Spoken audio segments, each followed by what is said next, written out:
सर्वे वेद यदपदमामनन्ति त्वपंसि सर्वाणि च यदुदन्ति यदि छन्दो ब्रह्मचर्यमुच्चरन्ति तत्ते पदं संग्रहेणो ब्रह्मभीम्यो इति एतत्। आदर और सम्मान के योग्य माननीय प्रधान जी और एक संस्कृतज्ञ विद्वान माननीय मंत्री जी, मुझे भी 39 साल हो रहा है आर्य समाज के मंच पे देश विदेश में घूमते हुए। एक दो जगह को छोड़कर प्रायः जगह में मैं देखा हूं ना प्रधान जी ने सत्याप्रकाश पढ़कर देखा और ना मंत्री जी ने जाना, लेकिन यहाँ मैं सौभाग्यशाली इसलिए हूँ कि माननीय मंत्री जी गुरुकुल के स्नातक रहे, हमारे भाई विष्णुमित्र जी के सहपाठी रहे। परमात्मा की असीम अनुकंपा है कि ऐसे अधिकारी मुझे बहुत कम ही देखने को मिलते हैं जो संस्कृतज्ञ विद्वान। तो ऐसे माननीय मंत्री जी का मैं शुक्रिया अदा करता हूँ। मंच पर आसीन भाई धनीराम जी ने अभी बताया मेरे लिए पुराने साथी। वाकई में मेरा भी जब आगमन हुआ आर्य समाज में तो मैं इन्हीं की टीम में भर्ती हुआ था 1983 में, स्वामी शक्तिवेश जी के माध्यम से गुरुकुल इंद्रप्रस्थ के द्वारा। तो ये मेरे गुरुकुल इंद्रप्रस्थ के साथी हैं, इसलिए उन्होंने कहा है।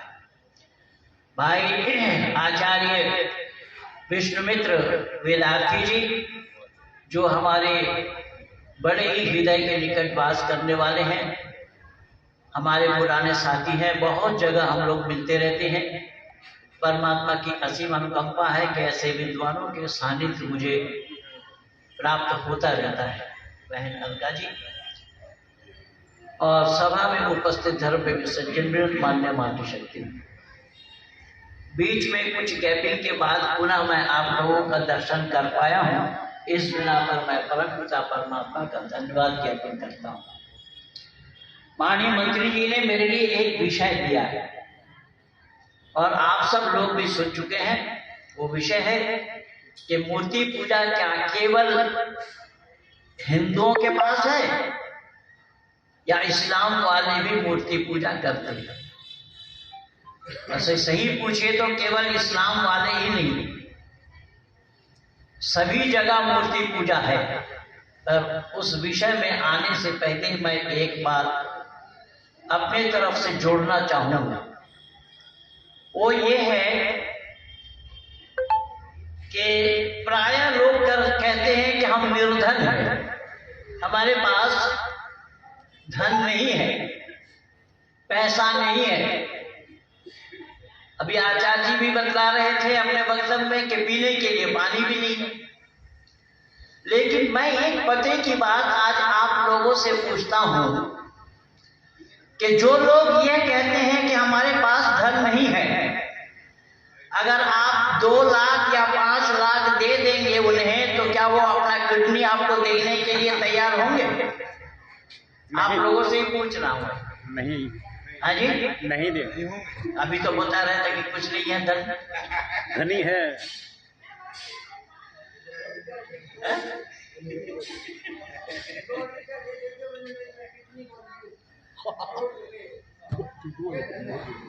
अब ये देखिए, मैं एक प्रमाण दे रहा हूँ, ऐसे पूरे शरीर का अनेक प्रमाण है। मैं ये निवेदन कर रहा हूँ कि लोग आज सच्चाई से कोसों दूर है। सत्य को अपनाना तो दूर की बात, सत्य के नजदीक भी आना नहीं चाहते, ये परेशानी है। अच्छा, अग्नि अगर अग्नित्व को छोड़ दे, यानी अग्नि का काम जलाने का है, अगर जलाना छोड़ दे, अग्नित्व को छोड़ दे, तो उसका नाम क्या बोलेंगे आप? राख कहेंगे। तो इंसान अगर इंसानियत को छोड़ दे तो क्या नाम होना चाहिए फिर? ये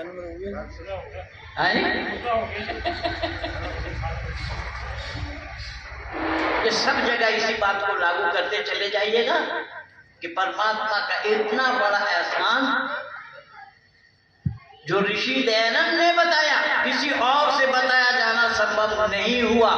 मैं दावा के साथ कह रहा हूं और कहता आया हूं 39 वर्षों से।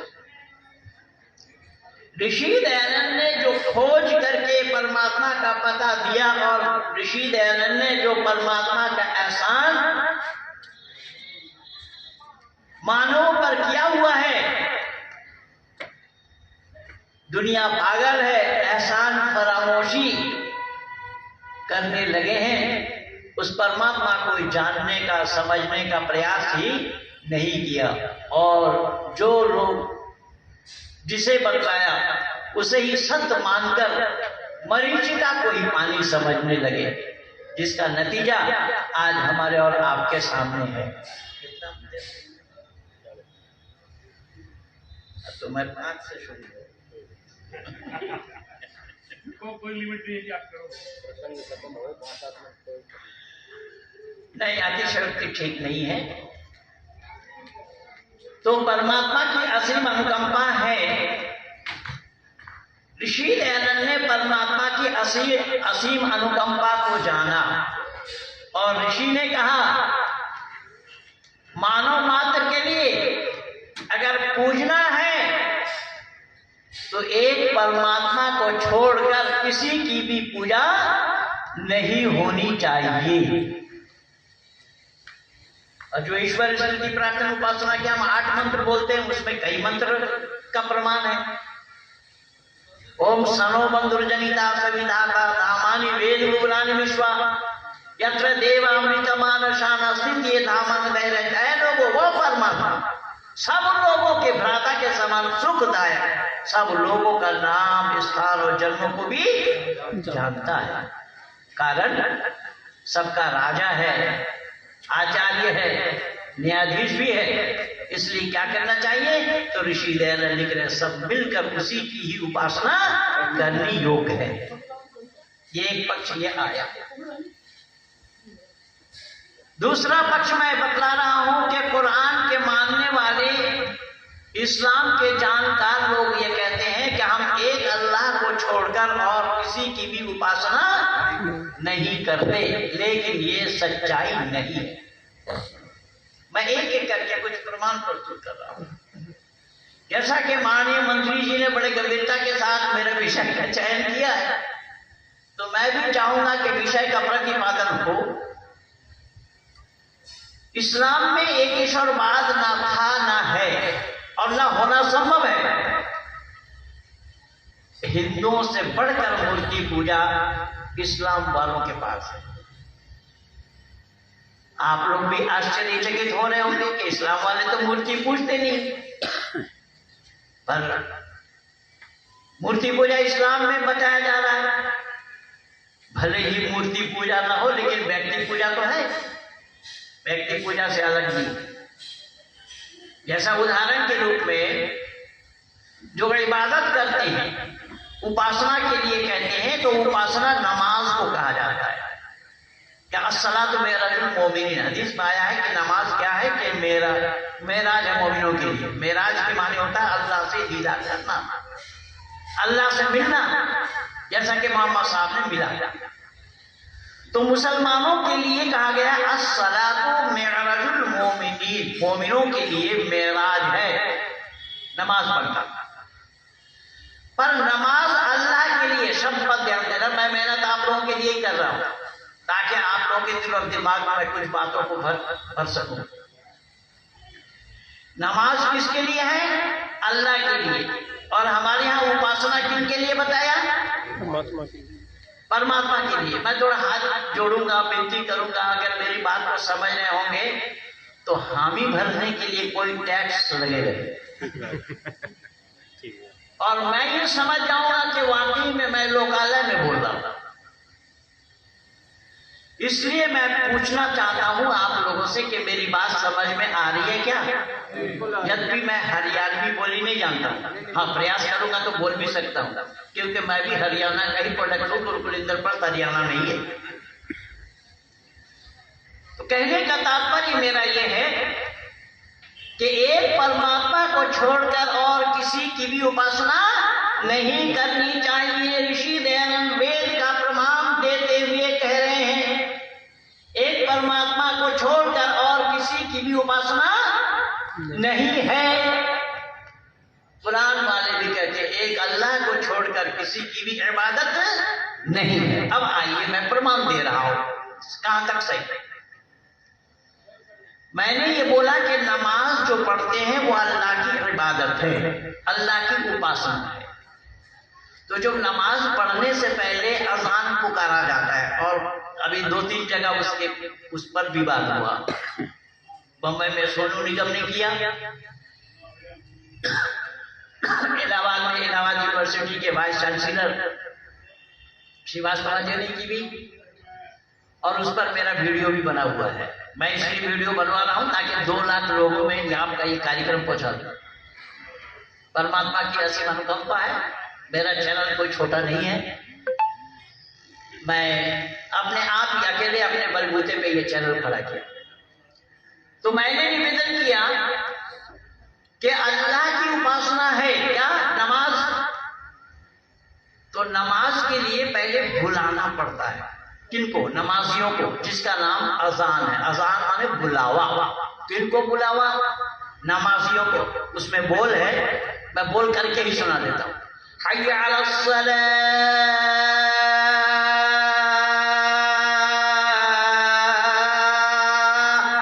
पूरा नहीं सुनाऊंगा, पूरा सुनाऊंगा तो लोग सोचेंगे कि रावलपिंडी से हो रहा है, क्योंकि ट्रेनिंग पूरी है। हय्या अलस सलाह के माने आओ कामयाबी की तरफ। तो कामयाबी है क्या? नमाज में कामयाबी है, नमाज में कामयाबी है। नमाज क्या है? अल्लाह की उपासना है। लेकिन सही अर्थों में क्या अल्लाह की उपासना है नमाज में? जब ये अजान पूरी खत्म हो जाती है, 2-2 बोल है, 2-2 बार बोला जाता है इस अजान में। तो जब अजान खत्म हुई तो अल्लाह से दुआ मांगा जाता है, अल्लाहुम्मा रब्ब हादिही दावति ताम्मा वस्सलातिल कायमा बिआति मुहम्मदिल वसीला वल फजीला वद्दरजतर रफीआ वबअसहु मकामम महमूदन लज़ी वअदतह वरज़ुक़ना शफ़ाअतहु इन्नका ला तुख़लिफ़ुल मिआद। अल्लाह से प्रार्थना की गई, ऐ अल्लाह तूने वादा किया है। क्या बोला? तूने वादा क्या बोला गया? किसको बोल रहे हैं? कौन? अल्लाह को बोल रहे हैं। कौन? इंसान। तो जब इंसान ये कह रहे हैं अल्लाह तूने वादा किया है, तो अल्लाह को भूलने की आदत है क्या? ये इंसान सुझाव दे रहे, अल्लाह तूने वादा किया, कहेगा कि मोहम्मद के आल और अयाल पर, मोहम्मद के वंशजों पर तू अपना रहम वो करम इनायत फरमाने वाला है। जब अल्लाह ने वादा किया तो दिन भर में 5 बार मुसलमानों को याद कराना पड़ेगा अल्लाह को।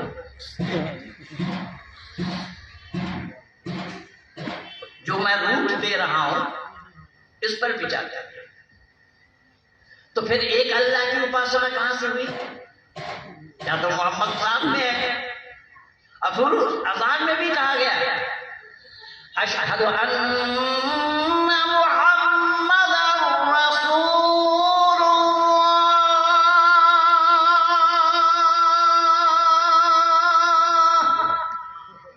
गवाही देता हूं मैं मोहम्मद अल्लाह का रसूल है।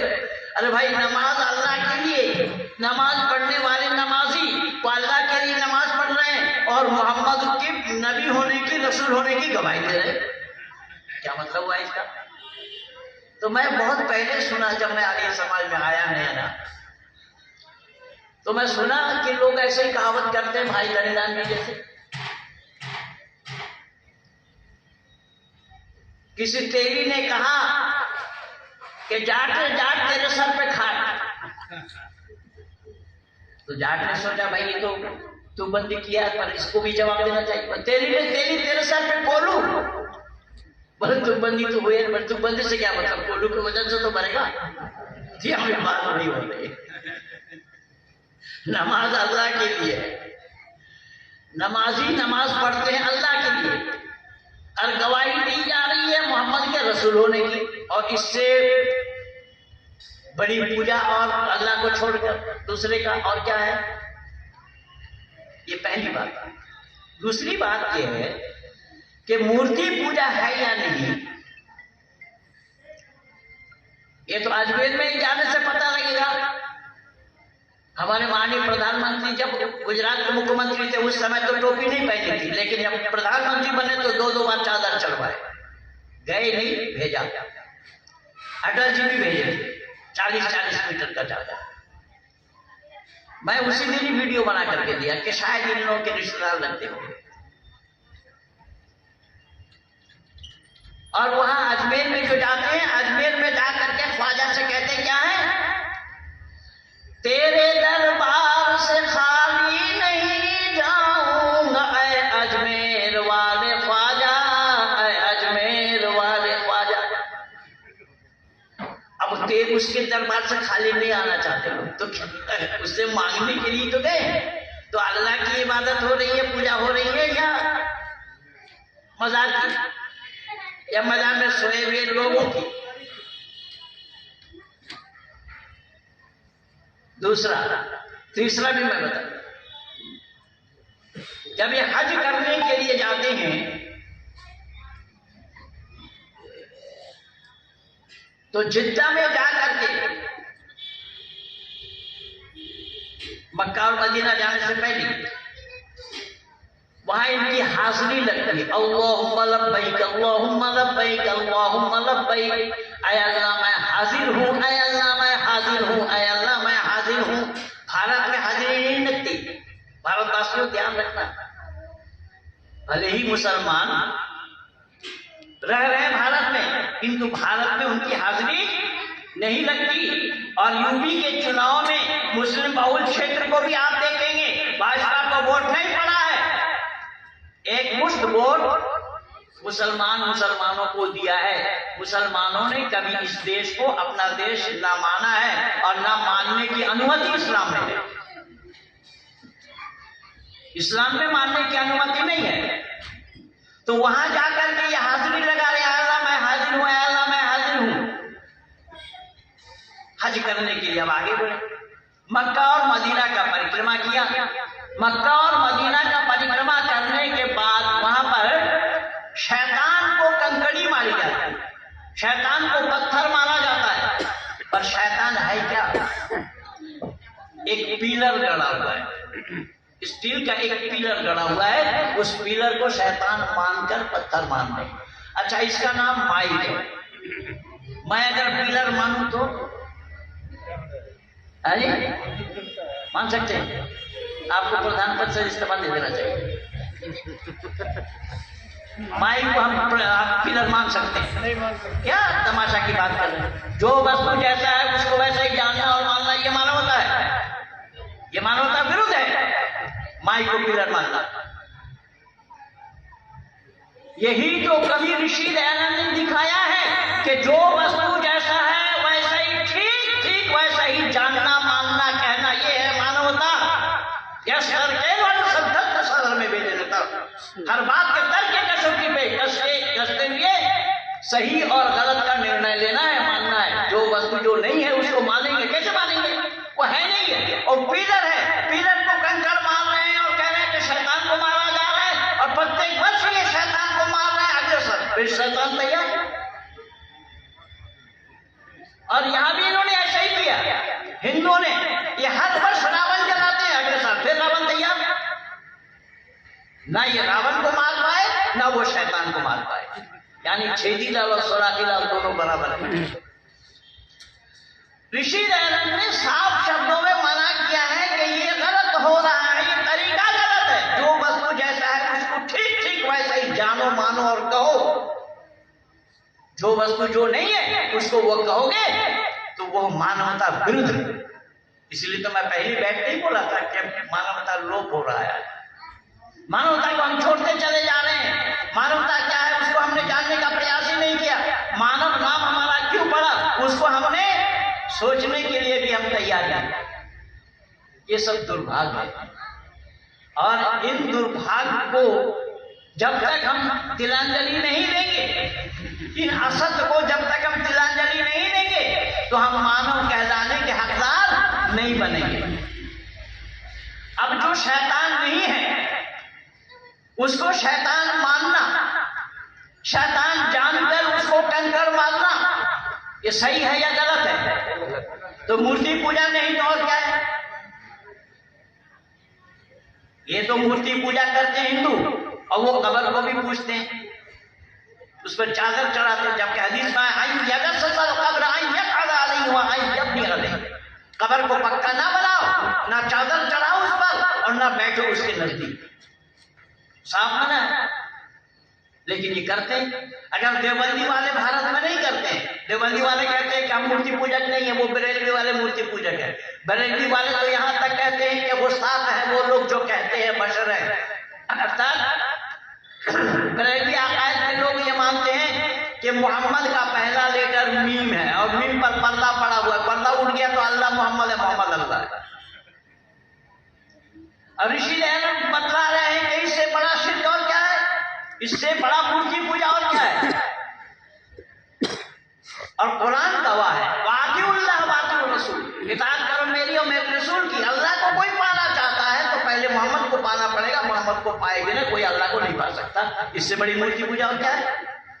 कुल इन कुंतुम तुहिब्बूना अल्लाह फत्तबिऊनी युहिब्बुकुमुल्लाह व यग़फिर लकुम ज़ुनूबकुम वल्लाहु गफूरुर रहीम। अल्लाह को कोई पाना चाहता है तो अल्लाह ने कहा कि मेरे हबीब को पहले पाना पड़ेगा, मेरे हबीब को पाए बिना कोई मुझको नहीं पा सकता। लेकिन सौभाग्यशाली हम हैं कि हमारे यहाँ पर परमात्मा को पाने के लिए कोई बिचौलिया नहीं है और ना किसी बिचौलिया की आवश्यकता है। ऋषि दयानंद ने कहा वो परमात्मा तन्हा है, वाहिद है, ला शरीक है, वहदहू ला शरीक, इसी का ही नाम है।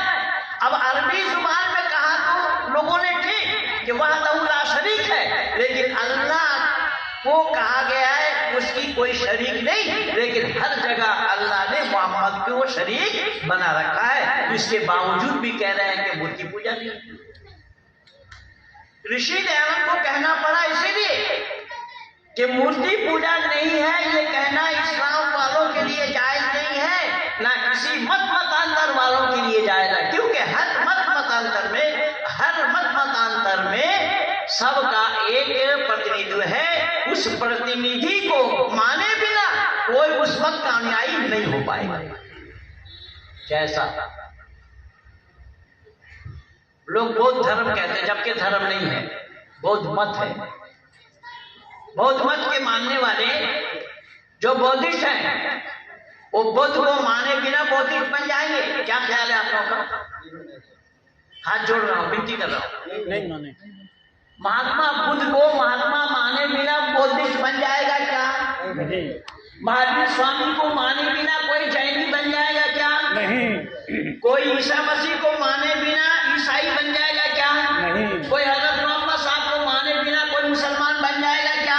नहीं। लेकिन आप ऋषि दयानंद को मानिए न मानिए, अग्नि वायु आदि तंजिरा कपिल कनाथ पतंजल गौतम जैमिनी व्यास आदि ऋषि को मानिए या न मानिए, परमात्मा को मानने में इन लोगों की बीच में कोई आवश्यकता नहीं है। इसीलिए मैं ये कहूंगा कि वेद जो है, वैदिक धर्म जो है, सत्य सनातन वैदिक धर्म विशुद्ध नल का पानी है। क्या बोला? विशुद्ध नल का पानी। विशुद्ध नल का पानी है। और जितने भी मत मजहब हैं वो सब नाले के पानी है। पानी तो है, पानी में कोई संदेह नहीं है, लेकिन एक विशुद्ध पानी है और दूसरा अशुद्ध पानी है। ऋषि दयानंद इन्हीं चीजों को दुनिया वालों के सामने उजागर कर रहे हैं। क्या है? दुनिया के लोगों, परमात्मा को पाने से पहले परमात्मा का जानना जरूरी है। अगर परमात्मा को नहीं जानते हो तो परमात्मा का पाया जाना संभव नहीं है। लेकिन कुरान कहता है अल्लाह को जानो या ना जानो, मोहम्मद को जानो तो अल्लाह को पा जाओ। मोहम्मद को जान लो तो अल्लाह को पा जाओगे। वैदिक संस्कृति में ये नहीं है और होना भी संभव नहीं है। इन चीजों का भेद अगर हमारे और आपके सामने में या दुनिया वालों के सामने में किसी ने खोला तो उन मनीषी का नाम, उन ऋषि का नाम महर्षि देव दयानंद सरस्वती था। मैं दावा के साथ ये कह रहा हूं कि दयानंद सबकी तरह एक बशर थे। न थे वो बकरी के चरैया, न वो अनपढ़ थे, न वो पैगंबर थे, न इल्हाम पर थे, न ईश्वर के अवतार जुज़ या बशर थे। हमारी तरह वो भी एक बशर था। ऋषि दयानंद ने साफ शब्द में कहा कि परमात्मा के साथ किसी का नाम का शरीक बनाया जाना संभव नहीं। कोई भी ऋषि मुनि का नाम परमात्मा के नाम के साथ जुड़ा नहीं है। ऋषि अगर चाहते किसी भी वेद मंत्र के साथ दयानंद को लगा देना तो लगाया जाना संभव था, लेकिन हमारे इस मन से भी लोग कहते रहे। जयप्रकाश तो मरते दम तक यही कहता रहा जब मुसलमान बन करके मर रहा है। हमारे मित्र को मालूम है, खुर्शीद आलम दयानंद रसूलुल्लाह कहता था। मैं उसका विरोध किया, भाई सब बेतुकी बातों को क्यों कर रहा है हमारे मंच में। दयानंद रसूलुल्लाह का क्या मतलब है? जैसे वो ला इलाहा इल्लल्लाह मोहम्मद रसूलुल्लाह कहते हैं तो वो कहते थे कि ला इलाहा इल्लल्लाह दयानंद या रसूलुल्लाह। मैंने कहा कि बिल्कुल बेकार और फिल्म की बातें हैं। दयानंद ने ऐसा शब्द मना किया। दयानंद ने किसी के लिए कोई गुंजाइश नहीं छोड़ी। दयानंद ने कहा कि साफ शब्दों में परमात्मा को जानना पड़ेगा। पहले परमात्मा को जाने बिना उसकी उपासना किया जाना संभव नहीं है। और एक परमात्मा को छोड़कर किसी की भी उपासना नहीं करनी चाहिए। अब मूर्ति पूजा इस्लाम में मैं कितना प्रमाण दे दिया कि इसके बगैर इस्लाम पूर्ण नहीं है। और केवल मोहम्मद को ही नहीं, 1 लाख या 2,24,000 पैगंबर को मानना पड़ेगा। हमारे यहाँ पर परमात्मा के साथ यानी परमपिता परमात्मा के साथ किसी भी ऋषि मुनियों का नाम जुड़ा हुआ नहीं है, क्योंकि परमात्मा से उपदेश लेकर ऋषि मुनियों ने जनमानस को दिया है या जनमानस में दिया है, मानव समाज के लिए दिया है। लेकिन ऋषि मुनियों ने ये नहीं कहा कि हमारी उपासना करो, लेकिन मोहम्मद को छोड़ करके कोई भी मुसलमान नहीं बन सकता। तो मूर्ति पूजा की गुंजाइश है या नहीं? ये मूर्ति पूजा नहीं तो और क्या है? मूर्ति पूजा नहीं है कहेंगे तो व्यक्ति पूजा है। हजरत मोहम्मद से लेकर के 1 लाख या 2,24,000 पैगंबर तक अपने को मुसलमान मानना है, अपने को पैगंबर मानना है। हर मुसलमान को मानना पड़ेगा जाने अनजाने में। अब पैगंबर कितने हैं तो वहां पर भी अंदेशा में रखा गया 1,24,000 या तो 2,24,000। बड़ी गिनती में गिनते समय इतनी गड़बड़ी हुई होगी तो 1-2 हज़ार की हो, 1 लाख की गड़बड़ी। ये गड़बड़ी क्यों है तो मैं एक छोटा प्रमाण देकर के वाणी को विराम को ले जाना चाहूंगा। देखिएगा, ये लोग बिल्कुल नहीं जानते हैं, सत्य से कोसों दूर है। कई बार आप लोगों ने भी देखा होगा, पर हरियाणा में तो पहले नहीं था, इस समय सब जगह मिल जाएगा। और हरियाणा के किसी और क्षेत्र में मिले जाना मेरे, पर गुड़गांव में तो जरूर मिल जाएगा, मेवात में जरूर मिल जाएगा। कई जगह दुकान में देखे होंगे आप लोग, ताज टेलर्स, नूर हेयर कटिंग सैलून, ऐसे दुकान के बोर्ड होते हैं। लेकिन उस बोर्ड के ऊपर भी 3 अक्षर कुछ और लिखा होता है, जिसमें 7, 8 और 6 लिखा रहता है। देखा आप लोगों ने? हो सकता है आपके शहर में मिल जाए, क्योंकि हरियाणा से लोग आकर के यहाँ भी बसे, मुझे बखूबी मालूम है। 7, 8, 6 लिखा हुआ देखा है आप लोगों ने? 786 क्या है? तो ये शब्द है बिस्मिल्लाहिर्रहमानिर्रहीम का कोड वर्ड। बिस्मिल्लाहिर्रहमानिर्रहीम शब्द को लिखने के लिए 19 हुरूफ लगते हैं। बे सीन मीम अलिफ लाम लाम है, अलिफ लाम रे हे मीम नून, अलिफ लाम रे हे ये मीम, ये 19 लेटर है। तो 19 लेटरों के जो अदद है उसका टोटल है 786। तो 19 हुर्फों के 786 कैसे बनेंगे? तो इनकी जो अदद है ये अबजद कलमा से निकालना पड़ता। अबजद हवज़ुती कलमन साफत करसता कददल, ये 1000 है। 28 हुरूफ है अरबी के, अरबी के 28 हुरूफ है। और हमारे संस्कृत के साथ ये मुकाबला क्या करेंगे? हमारा तो 63 है, 63 अक्षर है। अल्फाबेट हमारे यहाँ पर 63 है, वहां पर केवल 28 है। अब 28 से 63 का मुकाबला होना संभव होगा क्या? जो सभी जगह देखेंगे सब जगह ये है। तो यहाँ पर ये जो 19 हुरूफ बताया गया है अबजद कलमा से, तो 1 2 3 4 5 6 7 8 9 10, 10 के बाद कितना होता है? और वहां है 20 30 40 50 60 70 80 90 100, 100 के बाद कितना होता है? पर वहां है 200 300 400 500 600 700 800 900 1000, ये 28 है। तो ये बिस्मिल्लाहिर्रहमानिर्रहीम बात को लिखा गया वो 786 में कोड वर्ड है। लेकिन जिम्मेदारी और पते की बात मैं आप लोगों को ये बता रहा हूं कि 786 आप लोग इधर से पढ़ रहे हैं या इधर से पढ़ रहे हैं, जिम्मेदारी के साथ बोलिए। आप लोगों से ही पूछ रहा हूं मैं, 786 जो आप पढ़ रहे हैं वो इधर से पढ़ रहे हैं या इधर से? अरे लेफ्ट से। आप जिधर से लिखते उधर से पढ़ रहे हैं, पर उर्दू को दाहिने से लिखा जाता है, दाहिने से पढ़ा जाता है। तो उर्दू में अगर दाहिने से लिखेंगे दाहिने से पढ़ेंगे तो 687 बनेगा या 786 बनेगा? 687 बनेगा। क्योंकि जब उर्दू अरबी फारसी दाहिने से लिखा जाता है, दाहिने से पढ़ा जाता है, तो ये 786 ना होकर के 687 बनेगा। तो इनसे ये पूछिए कि भाई तुम्हारे यहाँ पर तुम दाहिने से लिखते हो, दाहिने से पढ़ते हो, तो इस अंक को गिनते समय पढ़ते समय तुम बाएं से क्यों पढ़ते हो? कोई जवाब नहीं है। 9 तक इनका है बाएं से लिखना, बाएं से पढ़ना। 1 2 3 4 5 6 7 8 9 तक आया। 10 लिखेंगे तो आपका वैदिक संस्कृति को अपनाना पड़ेगा।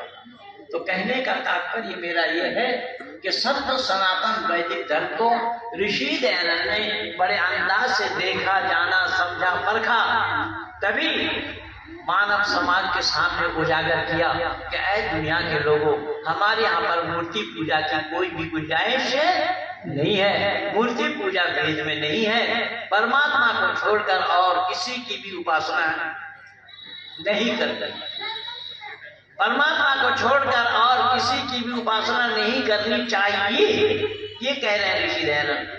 लेकिन इस्लाम वालों की मान्यता है कि अल्लाह के साथ साथ मोहम्मद की भी उपासना करनी चाहिए। वो अजान से लेकर के पूरी नमाज में अनेक बार, जितना बार अल्लाह का नाम नहीं आया उससे ज्यादा बार मोहम्मद का नाम आया। अत्ताहियातु लिल्लाहि वस्सलावातु वत्तय्यिबातु अस्सलामु अलैका या अय्युहन नबिय्यु व रहमतुल्लाहि व बरकातुहू अस्सलामु अलैका व अला इबादिल्लाहि सॉलिहीन अशहदु अन ला इलाहा इल्लल्लाहु वहदहु ला शरीका लह व अशहदु अन्ना मुहम्मदन अब्दुहु व रसूलुहु।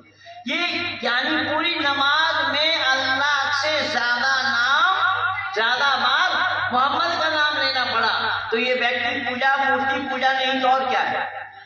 फिर ये कैसा कहा जाता है कि मूर्ति पूजा हम नहीं करते? मूर्ति पूजा हमारे यहाँ नहीं है, ये सरासर गलत है।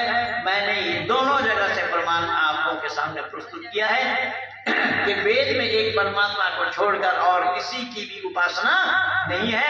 लेकिन इस्लाम वाले कहने के लिए कहते हैं हम अल्लाह को छोड़कर किसी की इबादत नहीं करते हैं, लेकिन वहाँ अल्लाह की इबादत नहीं है। हर जगह मोहम्मद है, रसूल है, पैगंबर है, वो भी 1,24,000 या 2,24,000 है। और कुरान गवाह है, अल्लाह ने बोला कि मैंने जो रसूल भेजा हर एक कौम की जुबान में मैंने रसूल भेजा, जबकि रसूल केवल 4 आए हैं, मूसा, दाऊद, ईसा और मोहम्मद, ये 4 रसूल हैं। और इन चारों में से मैंने बोला, जब अल्लाह ने ये बताया कि हर एक जुबान, हर एक कौम की जुबान में मैंने रसूल भेजी है, तो संस्कृत भाषा में कौन से रसूल आए? छोड़ो संस्कृत को, हिंदी में बता दो। हिंदी जुबान में कौन से रसूल आए? और रसूल ये 4 हैं और चारों की जुबान अरबी है। नहीं, सवाल ही नहीं है था। एक अरबी को छोड़ करके किसी भी जुबान में रसूल अल्लाह ने नहीं भेजी। तो अल्लाह के पास पक्षपात है या नहीं है? लेकिन वैदिक संस्कृति में पक्षपात के लिए कोई भी गुंजाइश नहीं है। परम पिता परमात्मा को छोड़कर किसी की इबादत नहीं। एक परमात्मा को वहदहु ला शरीक, इसी का ही नाम है कि वाहिद है, तन्हा है। एको देवा सर्वभूतेषु गुणो सर्वव्यापी सर्वभूतात्मा। वो परमात्मा एक है, वो ब्रह्मांड के रचयिता है, सृजन करता है, सृष्टि करता और प्रलय करता है। परमात्मा ने सृष्टि की रचना के बाद सृष्टि को अपने काबू में किया हुआ, अपने वश में किया हुआ है। वो कितने हैं? तो फौरन वेद से ही आपको जवाब मिला। न द्वितीयो चतुर्थ न पंचते न पंचमाना शब्द बहुत 10 तक गिनाया गया। हाँ, परमात्मा एक है, 2 नहीं, 3 नहीं, 4 नहीं, 5 नहीं, 6 नहीं, 7 नहीं, 8 नहीं, 9 नहीं, 10 भी नहीं है। ऐ दुनिया के लोगों, उस परमात्मा को जानो, उसकी इबादत करो और मानव बनने का प्रयास करो, मानव होने का परिचय दो। अल्लाह को छोड़कर किसी और की इबादत करोगे तो बात बनने वाली नहीं है। इसीलिए मैं अभी असदुद्दीन ओवैसी को बोला, परसों मैं रात को वीडियो बना करके दिया। असदुद्दीन ओवैसी बड़ा चिंता कर रहा था, मोदी चले जाएंगे पहाड़ों में, योगी चले जाएंगे आश्रम में। मैंने कहा कि तू कबड्डी खेलेगा? बोले इंशाअल्लाह अल्लाह ने चाहा तो हम दिखा देंगे।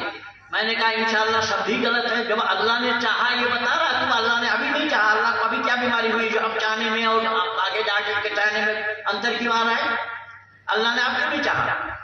भारत द्वारा पाकिस्तान में जो सैनिक स्ट्राइक हुआ तो अल्लाह ने चाहा कि नहीं चाहा? अल्लाह अगर ना चाहे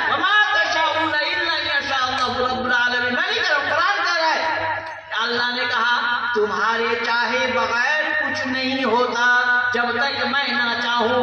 मैंने कहा अल्लाह के बिना चाहे कुछ नहीं होता। तो योगी को मुख्यमंत्री बनाने में अल्लाह की चाह है या नहीं, जरा वही बता दो।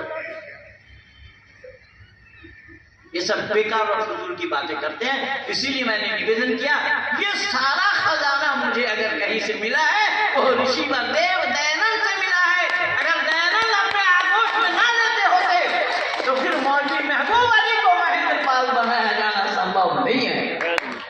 हरिराम जी ने तो मेरे को दाढ़ी वाला चित्र को भी देखा, या हमारे उस दिन के साथ किया। तो ये परमात्मा की असीम अनुकंपा है कि ऋषिवर देव दयानंद ने एक ईश्वर पाद का उजागर किया है। हम और आप ऋषि दयानंद के लगाए गए बाग के सींचे हुए पौधे हैं। इसीलिए ऋषि दयानंद के अनुयायी बनकर के हमें और आपको जीना चाहिए। मैं अतिक्रमण न करता हुआ यहीं पर ही अपने वाणी को विराम दे रहा हूँ। आप सब लोगों को बहुत बहुत धन्यवाद।